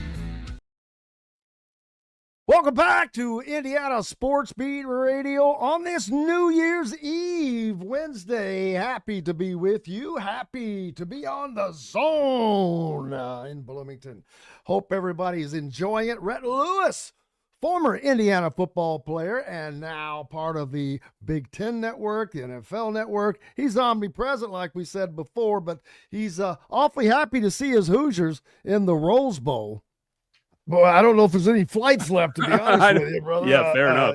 Start driving. As soon as it came out that this is where Indiana was going, we all started checking flights, of course. No doubt. And it was like, oh, my God. Because not only is it the Rose Bowl, it's New Year's Eve. You got that going. So it kind of throws it all in there together, which will be a great time. But Indiana is focused on one thing. They're not focused on Pasadena. They're not focused on California. They're not focused on the Rose Bowl anything else. It's the game. And one of the things, Kurt Signetti likes to do is get there late. He's not an early guy, but when these bowl games, well, from my understanding, they're fighting that. Trying to, get there as late as possible. Well, they got to be there by the 30th. There's media day, so they got to be there for media day. That I think is the latest. That's what they're fighting. They're literally fighting that. But there's a lot that goes on for them. But part of that, I wonder, do you think that can you stay focused when you have to do all this different stuff? Because this is different than any game you've played this year. It's different from the Big Ten championship. You didn't have to do all this pregame pomp and circumstance stuff. Right. It'll feel different. Yeah, there's just no way around it. It'll feel different. There's so many of the media obligations, not that you can do, that you have to do. And it's just a part of it. And I think this team has been really good at staying focused, and that is because of the elite messaging of Curt Cignetti. He's so dang good at that and figuring that out and figuring out what his team needs to go out and be at their best each and every week. He'll figure that out. He has such a great way with where it's always short and sweet, but they always know exactly what's expected of them. And so that's where I think that having Curt Cignetti and the elite coach that he is and the way that he's got the pulse of this team, they're going to be just fine, no matter when they come in. Yeah, you would think and hope, because that's what they've done the whole time. Yeah. And interesting, the Heisman Trophy goes to Indiana for the first time ever. Man, that's huge. It's going to help with recruiting. That does so much, Rhett. Yeah, I mean, it's a marketing tool on its own. That's why there's going to be another quarterback brought into Indiana. Yeah, before Alberto Mendoza takes the reins, I think a year later. And I think it's going to be Josh Hoover, a former Indiana commit. Which, again, boy, the irony that is going on, it's like a constant with this thing with Indiana. There's this constant irony along the way, and it blows my mind. Yeah, sure. I mean, I get it, man. It's I think what's going to happen. Look, I think obviously everyone's understanding that the best possible scenario was that, Alberto Mendoza had, the complete confidence to go out there and be a high level quarterback in this conference. Because look, you're going to have to pay him, certainly, but you don't have to go spend that, whatever it is, $2 to $3 million to go get a transfer portal quarterback. You can use that, a little bit more of that, to go continue to beef up the offensive and defensive lines, which are going to be, hit this year due to guys declaring for the draft and just flat out eligibility.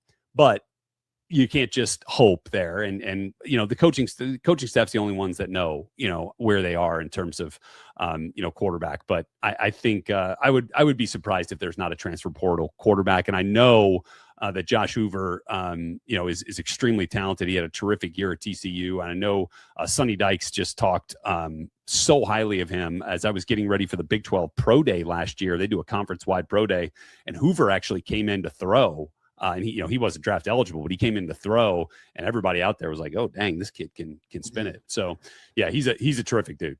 Are you a golfer?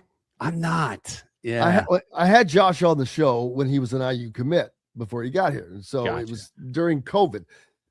So he had never played golf, so he was teaching himself how to play golf at home inside. He went out and played his first time. He shot an 85. Dang. That's an athlete. I told him, I hate you. You make me sick, man. Yeah. I'm like, oh my God. You know how many people have just would kill to get an 85 that have played their whole lives? Yeah. First time. Yeah, no that's doubt. an athlete. That's what an athlete does. Wow. Crazy. So how do you see this game for the Rose Bowl, Indiana and Alabama? A great name matchup. Another opportunity for Indiana to cement Indiana being a part, stop thinking Indiana as, back in the day. They've beaten Oregon. They've beaten Ohio State. If they beat Alabama, boy, you can add that notch to it. But this is going to be a tough game. Kalen DeBoer is a great coach, great offensive coach. He's got Ryan Grubb as his OC. Yeah. And those are the guys. Go back to Washington and Michael Penix when they were lighting it up. That's the group that was together there. Yeah. Well, look, I'm so, we talk so much about how impressed we are with, Curt Cignetti's coaching staff and Brian Haynes and Mike Shanahan and Grant Kane and that whole crew. I'm equally as impressed with what Kalen DeBoer has done. And we partly because we are so familiar with so many of these guys, right? Kane Womack, of course, was Indiana's DC, now Alabama's DC. I had a head Nick coaching Sheridan's stop the in Coyle between. OC. Yeah, but he might be heading up. We might see him more often now, heading up to Michigan State, with Pat Fitzgerald. See how that goes for him. Because I forgot to mention that today. Another stop for him on his play calling journey. Remember, he was Indiana's play caller, during the tough stretch post-COVID, briefly. But there's so much familiarity there. And I think that's the thing. Like, Kane Womack's really smart. They'll figure out a good plan for IU. But, I think Fernando Mendoza is the equalizer here. He'll be the best player on the field when those two units are on the field, Indiana's offense and Alabama's defense. And I think he'll have an opportunity to put up some big time, make some big time plays, right? It's not about the numbers, but it's about the plays that he makes. And as long as, really, even if I think Omar Cooper is, I'm hoping, going to be healthy enough to go. And, together with Charlie Becker and the emergence there, and Elijah Surratt, right, and EJ's back healthy, like there is depth to get open out there. I think Indiana's run game is going to be all right. The thing that I think this game hinges on is Indiana's ability to keep Alabama's run game under wraps, right? They've struggled, right, in the run game, especially traditionally for Alabama. So if Indiana's defense can keep the run game at bay, then they'll have a better shot to continue to get after and fluster Ty Simpson, the quarterback, who I think can be rattled. Saw that a little bit, but he had a nice bounce back. But I think he can be rattled and pressured, and that's really the key for this thing. So I really do think Indiana's got a really good opportunities to win this game. I think they have a great opportunity. The only concern is the loss of Stephen Daly. I mean, that just makes your gut turn on how that's that big of a loss. I mean, he was massive. He led the country in TFLs and did not play the first 3 games. Right. So this guy was a beast. He was a difference maker. And that, I'm like, wow, can Indiana get past Alabama? Whoever. I think there's a lot of different ways they'll go about that. I think Mikhail Kamara, played that role last year. Right. He can switch over there at times. Mario Landino rotated in at that role last year. I think he's got enough movement ability to be out there. And then maybe you see a little bit more Ratcliffe on the inside. I think there's the ability for IU just to run out there in a 3-down lineman situation with 3-3-5, 3 down linemen, 3 running backs, and the 5 DBs. I think they've done that to some serious success this year. So I think there's a lot of different ways that Brian Haynes can do this, but make no mistake. I mean, Stephen Daly being out is a big deal. And Brian Haynes has done such a tremendous job. His defense has done a tremendous job that I expect him to scheme around that as well. Overall, what are your thoughts, man? Yeah, I think, I think ultimately this comes down to, Indiana having consistency all year long, having been in adverse situations if those occur and having beaten them, having played in big games and having risen to the occasion at every turn. You've got a big game quarterback in Fernando Mendoza. If the game's on the line late, nobody I'd rather have with the ball in his hands than Fernando. You've got receivers that can get open versus man coverage, which is not something that we could say, even a year ago. They've gotten that much better. And you've got a defense that's just always in the right position. And there's just elite play callers on both sides of the ball for IU. I think this is an Indiana win, and feel pretty good about it. Looking forward to it, man. It's going to be exciting, and looking forward to all of your coverage. Make sure you're following Rhett Weber on the NFL, on the Big Ten Network before and after the Rose Bowl. And don't forget about his future fans endeavor. Make sure you go look that up. And the big red carpet. That's right. Big red carpet. Yeah, we're going to give scouting reports, Jim, on Alabama. So we have the coaching tape breakdowns out there on the Big Red Carpet Substack. We'll have a look at how IU stacks up there. So there's a lot of cool stuff, a lot of great ways to keep you company until we get to January 1. Make sure you're checking it all out. Rhett Lewis, the great one, former Indiana player as well. Appreciate you, my friend, as always. My pleasure. We've got more coming up on Indiana Sports Beat Radio. Back with it right after this. Andy Moore Honda is Bloomington's #1 Honda dealer for a reason. Buy a new Honda and get a 3-month break from car payments. That's right, no payments for 90 days. That includes the all-new, all-electric Honda Prologue, and you get it for just 0.9% financing. Or the 2024 Honda Ridgeline Black Edition or the Honda Accord LX, both for just 1.9% financing.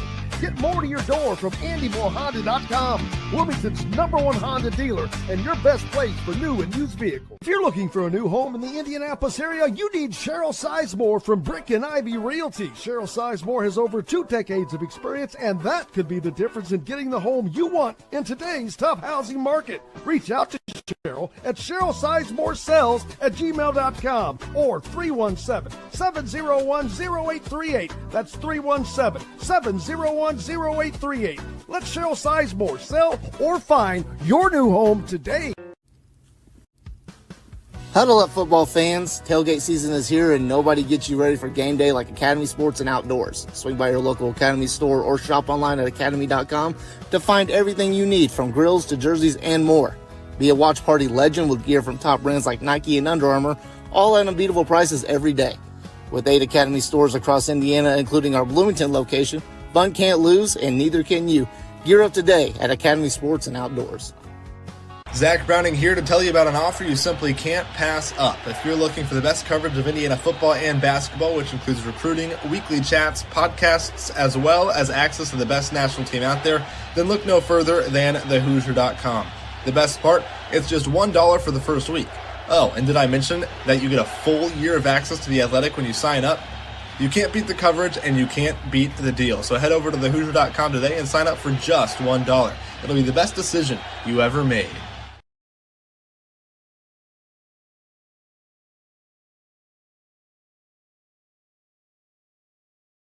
Indiana Sports Beater Radio on this New Year's Eve. Glad to be with you. Dylan Sinn joining me from the Fort Wayne Journal-Gazette, but kind of far away from Fort Wayne, my friend. Believe you're already out in Los Angeles. I am traveling today on New Year's Eve, no less. So that should be fun. I'm probably going to get to the airport, as soon as I'm done. Got a race. But how are things out in L.A.? How's the weather, first of all? Oh, I think you're muted, brother. You've got yourself muted. Just unmute your mic. There you go. There we go. Yeah, it was about 75 when I flew in on Monday, so not bad at all. There was some people around me. I flew in from Chicago, and a couple of people around me when the pilot said local temperature here is 75 degrees. Some people around me kind of cheered a little bit. It was pretty exciting there. But yeah, it's very nice here, and looking forward to the game on New Year's Day. Should be a lot of fun. Yeah, I've talked about the weather because it's supposed to rain out in LA, which doesn't happen, but it looks like, but it doesn't look like that it's going to be that bad. I know that they keep the field tarped. So, and on game day, it looks like as you get close to game time, precipitation, very low percentage, and then potential sunshine at the last third of the game. Look, that's all we're looking for. We're hoping they get the sunset over the San Gabriel Mountains. That's all we're ever looking for from the Rose Bowl. They had to move the game up an hour this year for the playoffs, so they're still hoping to get that sunset in the fourth quarter. Should be a lot of fun. Yeah, I heard it might have been Dustin Aperic who said every New Year's Day.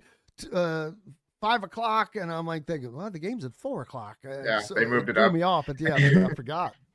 Well, they have to, because these playoff games all are in 4-hour blocks. Yep. The first one starting at noon.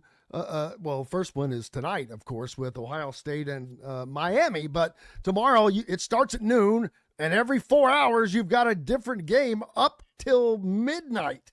Which, almost till midnight, actually, noon till 4 till 8, and 8 till, that's midnight. Midnight, there you go. So it takes up the whole daggone day, which is awesome. But I'm wondering about the halftime show for the Rose Bowl, because these games usually always have extended halftime shows. I know that Magic Johnson is I think the Grand Marshal, but I haven't seen, last year was Earth, Wind, and Fire.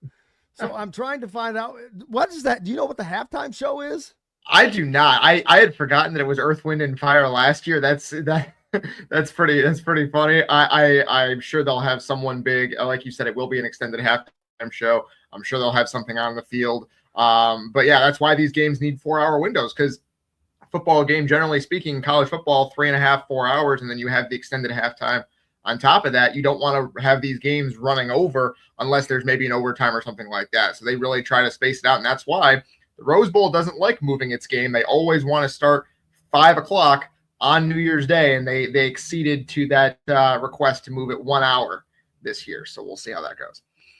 Yeah, they don't change much, but you pretty much had to, because as we move forward and these playoffs change, I think that there's no doubt that in the entire first round and potentially second round are going to move to on-site campuses, which they should. But what that means is you're going to have 3, maybe 4 bowl games to rotate on that final level, I guess.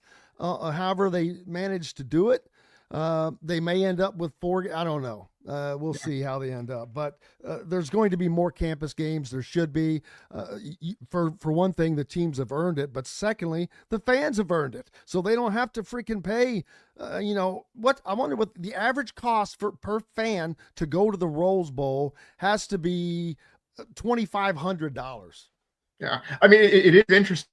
I've seen in the last couple of days, as we get closer to the game here, the ticket prices have actually dropped. So if you were someone who has not bought your ticket yet and you're just kind of going out there and hoping maybe to buy something, the tickets are less than $200 right now. So if you're just kind of to the game, yeah, like it's kind of crazy. Not a good. That's usually not a good sign. I know, like for it is a good sign for people who have not bought their tickets yet. For everyone else, I don't know. Is that on the secondary market? I think I've seen some on the secondary market. Yeah. I mean, that's where the price drop is. Yeah. The prices dropped pretty significantly just in the last couple of days. So interesting to see. Obviously, that is pretty common that it drops as we get closer to game day. Kind of peaks about a week before, and then get closer to game day. As much as they can before, and if somebody's going to pay $800, hey, I'm going to leave it up for that. But hey, I didn't sell my ticket. Right. Now you want it for $200? Got to get your money back. So for anyone who came out here thinking, well, I don't have a ticket yet, but I'll buy one closer to the game, you might be in luck. So check that out. Yeah, and it's probably smarter to wait. I wonder what the presence of Indiana fans is going to be for this game. Alabama, we know that, they're a traditional blue blood in football. We know that they're going to travel very well. They have a stadium that seats well over 90,000 people. So you already have a built-in, a bigger group. So, but Indiana has gotten a bigger following without question over the last couple of seasons, but also they've got, their people out all over the country, with this second largest alumni base. And when we were at UCLA last year, there were a ton of people that I think were not from back this way, that I think we're all from out there, that like, wow, we get to go see this. And that's going to just grow. I know I've said this a few times. I know of people that are going that couldn't name Fernando Mendoza. I had Xander Diamont on with me yesterday, and I told him I know people that are going that can't name you or Fernando Mendoza. It doesn't matter. They're old football or new football. They're just going. Yeah, I think that's kind of an interesting thing, is that for all of the Alabama's a traditional power, Indiana's kind of more of an upstart in terms of how long they've been really good. But I think that kind of creates an interesting dynamic where Indiana, this is an event for Indiana, right? Like Indiana has not been in the Rose Bowl specifically since 1968, 58 years now. And it is one of those things where the Rose Bowl, especially for a Big Ten team like Indiana, that was the prize. For all those years, it was if you played well in the Big Ten, you went to the Rose Bowl specifically. So this is a big moment for Indiana, regardless of any playoff implications, just being in the Rose Bowl, being in this setting. I think a lot of people, I've talked to several of them back in Fort Wayne. A lot of people are going to make this kind of an outing, right? Like, hey, Indiana's here. Let's go. Let's make this a thing because it doesn't come around very often. Whereas with Alabama, there's a little bit of fatigue, I think, with Alabama. They've been doing this for 20 years now where they've been going to all these trips, Atlanta for the SEC championship game, then a big bowl game, and a semifinal, then a championship game. And I talked to some people when the national championship game was in Indianapolis in 2022. It was Alabama against Georgia. And I went to that game at Lucas Oil, and I talked to some people in the parking lot, Alabama fans, and basically was like, did you guys ever get used to this? And they're like, there are some parts of their fan base that are just like, man, these trips get a lot after a while. It's tiring. And so I would bet that some Alabama fans, maybe there's going to be, I'm sure there's going to be a lot of Alabama fans in this game, but I bet there are going to be a little bit fewer than you might expect, just because some people might be saving their powder for later rounds if they get there, or being like, well, I'll save it for another year when we're better, because they go to these games every year and it's got to be tiring for these fans. I saw something yesterday, and as you say that, it was kind of comparing Indiana and Alabama. One of the things was bowl games. I think Alabama has been to 91.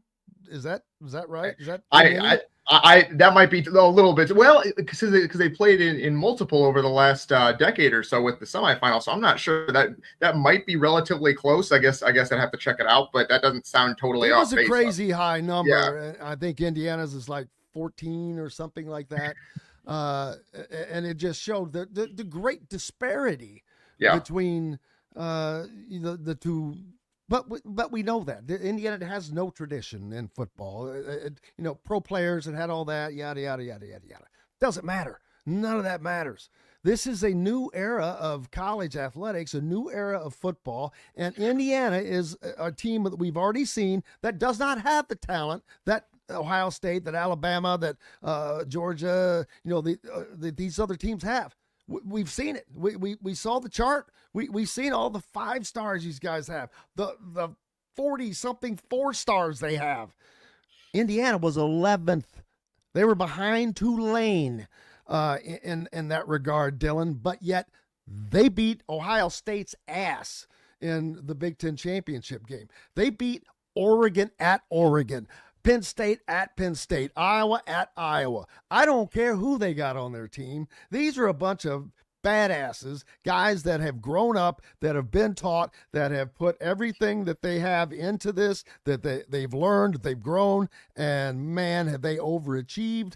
And it is fun as hell to watch. Yeah, I think that's absolutely right, and the being behind Tulane is so funny to me. Just in terms of you're absolutely right in terms of the team talent. I'm actually writing a story about that. Check it out in the Journal Gazette coming up here. But I do think that that's something they've kind of emphasized. At least Aiden Fisher has a couple of times over the last couple of weeks. Is no one that they're going to play from here on out ever tried to recruit anyone on this roster. Like these were not like, oh, these other teams wanted us and I just chose Indiana. It was like, well, it's kind of the misfits thing that Pat Coogan was saying, where and Pat Coogan has come out and has said that wasn't really his point. It was more just about the different journeys that everyone had. But it is kind of interesting, whereas these guys are from all walks of college football, from Division II, from FCS, from the Group of 5, and they've come to Indiana and been developed. And they've been put into a cohesive whole. And that is a testament to their work and to the coaching staff having a plan to put those guys together and put them in place. I think that is kind of the story of this game, is it is a story of development versus talent. And I think that, not to say that Indiana doesn't have talent and not to say that Alabama doesn't develop players. That's not what I'm saying. But that is the main, the way that Indiana has made its bones this year is developing players over several years. And Alabama has a bunch of 5 stars that they're going to roll out there and see if they can out-talent Indiana. Yeah, it's not that they haven't developed those 5 stars. Absolutely not. No. It's a hell of a lot easier to develop a 4 and a 5 star than it is when you're starting with Clay, a 0 star.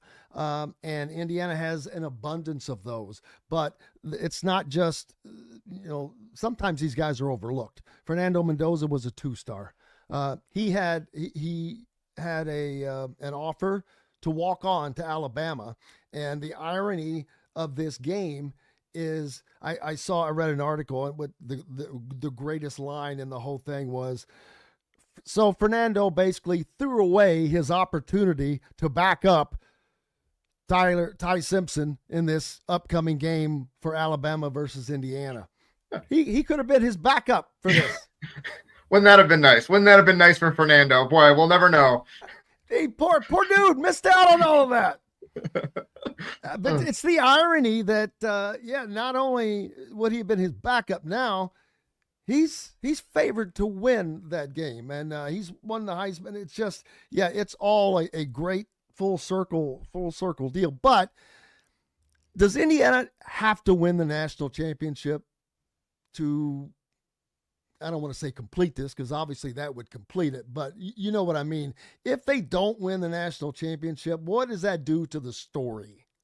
That's a good question. I think that, first of all, banners do fly forever, and I do think that winning a Big Ten championship matters. Like, Indiana had not won a Big Ten championship in an extremely long time, and beating Ohio State to do it, that's going to be remembered, right? You are going to remember this season as probably the best Indiana history for a very long time, regardless of what happens from here on out.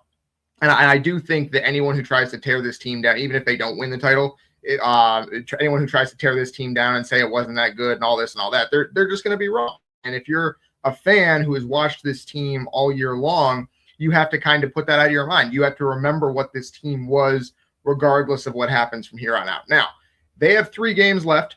They're probably going to be favored against anyone they play, unless it's maybe Ohio State. I'm not sure what the line would be in a hypothetical rematch of that game. But they have a chance to really do something here. Like, the flip side of, well, they've already done a lot, is there's a lot more they can do and a lot more that is on the table for them. And they know that. I think that that's kind of been a big emphasis point over the last couple of days here. Fernando Mendoza talked about it on Tuesday, was basically like, this is a whole new season. Like, we did a lot, we accomplished a lot, and that was what they did over their break, over their 26-day break between the Big Ten championship and the Rose Bowl. That's what they kind of focused on, was this is an entirely new season. We're resetting. Everyone's 0-0. And he talked about kind of what he called a take it mentality. That Indiana doesn't have the Rose Bowl just because they're favored against Alabama. They got to go out and take it because and that's what they have to do in order to win this game. And so I think that is the mentality this team has, and that's great to see, or it's positive for them, because that's what they're going to need to beat Alabama in this game, to go out there and win a quarterfinal game and keep moving on. And they have the team to do it. They just have to go out and execute. Yeah, there's no question. And I wonder what Alabama is going to do, because they're the team for once, and can say this with complete confidence. They're the one that has to win this game. Well, both teams have to win it, but they're the underdog, and with good reason. Indiana's offense is prolific, and it's prolific in multiple ways. Alabama has not had that luxury. They're a very, very good team, a very talented team, a very well-coached team, and it's going to be a difficult game, but Indiana should not lose this game. And first of all, just to be able to say that is also remarkable. We're talking about Indiana in the Rose Bowl against Alabama, and they should not lose this game. Yeah, like if Indiana plays its A game, I don't think there's really that much of a path for Alabama to win. Now, Indiana could play poorly, and Alabama could win it. Alabama could play out of their mind and force Indiana to play a terrible game. That's certainly a possibility. But if Indiana plays up to what it has done, what it did against Ohio State, what it did against Oregon, if it plays to its ceiling, to its potential, they are the better team in this game and should win it. And that is a different kind of perspective for Indiana in one of these big games. They were the underdog at Oregon. They were the underdog against Ohio State. They were the underdog last year against Notre Dame. It is one of those things where now they are the favorite, and there's a little bit of a different mindset that has to come with that. But I think that's why it's really important. They've spent the last month or so basically saying, hey, we haven't won anything. And Kurt Cignetti talked about that, is that he didn't have to light a fire under this team, but he did. That's what he spent the last couple of weeks doing. Was he said, I rocked their world, I think was the quote that he gave on Tuesday, was basically letting them know, hey, you haven't won anything yet. Let's get back. Let's get focused. And he kind of pointed out that he didn't have to do a ton. Like, the team is really focused. They have good leadership. They know what's in front of them. But he made sure that they know that they are going to have to go take this game and play an A game in order to win it. And I was wrong earlier about Alabama and their bowl game total. It is 77. It's only 77. I'm sorry. I was off a few games there. But I remember Indiana's was in the teens. I do recall that. But and Indiana still hasn't won a quote-unquote bowl game since the Copper Bowl in, what, 91? 91, December 31st, 91, if I recall correctly. So Bill Mallory did that, and they're still looking for their first one. The Big Ten championship against Ohio State was their first postseason win since that Copper Bowl. So now they can go out there and get a bowl game. Well, so that means two gigantic things, and I'm getting ready to send this out on a Twitter post. But if Indiana is able to beat Alabama in the Rose Bowl in the CFP quarterfinal game, it will be their first bowl victory in 34 years. 34 years, yep. 34 years, number one. Number two, they will extend their season past that of the Indianapolis Colts. It is remarkable. Like the way college football is set up nowadays with the calendar, that they play so deep into January. It is it's a much longer season than it used to be, and Indiana can keep going. It is kind of crazy to think about that. Now you're kind of back into a regular rhythm where if you win this game on Thursday, I mean, you're going to be playing again in a week, right? Like you're playing again 7 or 8 days. 10 days. It's like even less. And so it is like you're on a regular game schedule essentially. And you're like, it used to be the Rose Bowl was the thing. You play the Rose Bowl and the season's over, and then maybe you win a national championship off of that. You have to, if they win, they have another bowl game that they're going to go play. And not just another game either. They have, if you're able to win, you're going to play 3 consecutive games against 3 consecutive top level teams. Absolutely. That's why the playoff, it is set up such that whoever comes out of the playoff, there is no doubt about who's the best team in the country, right? You have earned that right going through the playoff, because it is a gauntlet. Like you are playing elite opponents. That you would in Indiana plays Alabama. If they win, they'll play Texas Tech or Oregon, both of whom are fantastic teams. Obviously, Indiana's already beaten Oregon, but that's a fantastic team. Texas Tech's been great all year. State, maybe Georgia, maybe Miami, somewhat like those are fantastic teams. And so now we have 8 teams left. There's some really, really good football to be played here, and it should be a lot of fun. Yeah, looking forward to it. What have you gotten to do so far out in? I know there's been some media things going on out there. What's the funnest that you've done or seen? Yeah, we got to do a lot of media availability yesterday. Like it was kind of a scrum. Like everyone was available. You can talk to any player, basically any player or coach that you wanted to. They were just kind of all sitting at tables, almost like a mega Big Ten media day, which was a lot of fun. We got to see some open practice, which was nice. Obviously not the whole thing, but a little bit. And then the hotel, the media hotel here is just decked out. It's all Rose Bowl stuff. It's Rose Bowl everywhere. Indiana, Alabama. It's really fun to see. So I really enjoyed my experience here so far. I'm looking forward to more, and just looking forward to being at the stadium because it is really such a beautiful place. Can't thank you enough, brother. Looking forward to seeing you out there. I'll be on my way as soon as we get done. And enjoy it. Appreciate you. And we'll see you out there. Absolutely, Jim. Looking forward to it. Hope you get here safely. Thank you, sir. Dylan Sinn from the Fort Wayne Journal-Gazette joining me here to close out this New Year's Eve broadcast. We're heading to the Rose Bowl, baby. You enjoy yours. I'll see you on the other side on Friday, brother. Jim Coyle, I'm out. Enjoy it. Happy New Year. Thanks for listening to Indiana Sports Beat Radio. Be sure to subscribe to our YouTube page for more clips and team coverage of Indiana basketball, football, and more. You can also find full episodes and tons of other content on thehoosier.com. We'll see you next time for another edition of Indiana Sports Beat Radio.